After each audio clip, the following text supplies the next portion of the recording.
Are you, like me, also crazy about Seiko? And do you like dive watches?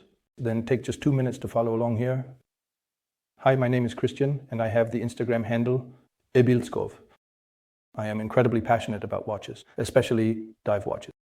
When we talk about dive watches, it's hard to overlook Seiko.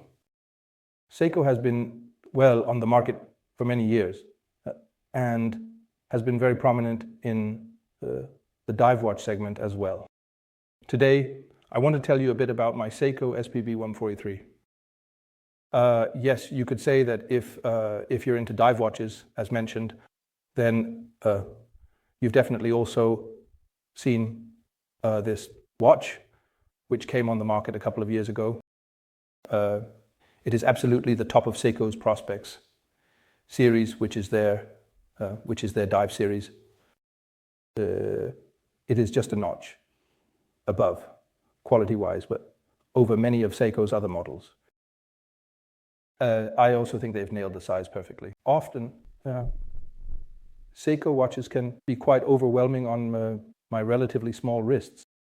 I know everyone says that, but I think on my wrist it can seem quite overwhelming with the larger Seiko models. So this one they've nailed perfectly. If we just talk a bit about the dimensions, the case is 40.5 millimeters in width, lug to lug. Here it is 47.6, and that means it's a watch that is quite easy to wear without feeling too chunky.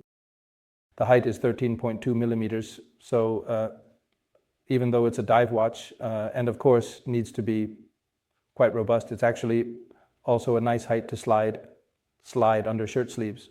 So a really nice watch in terms of size.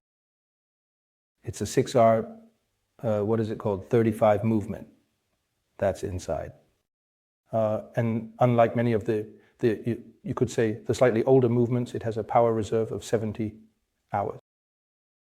You could say that the slightly older 7F26 movements, which are found in many of the older Seiko models, have a much lower power reserve. I think it's 48 hours or 42 hours or something like that. So that means you can leave it for a while without having to wind it up.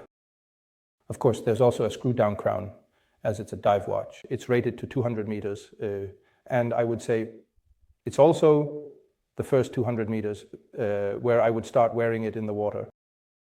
I know that they say a watch rated to 100 meters can also be worn in the water, but I'm a bit uneasy about that screw-down crown, I must say, but it's there on this one.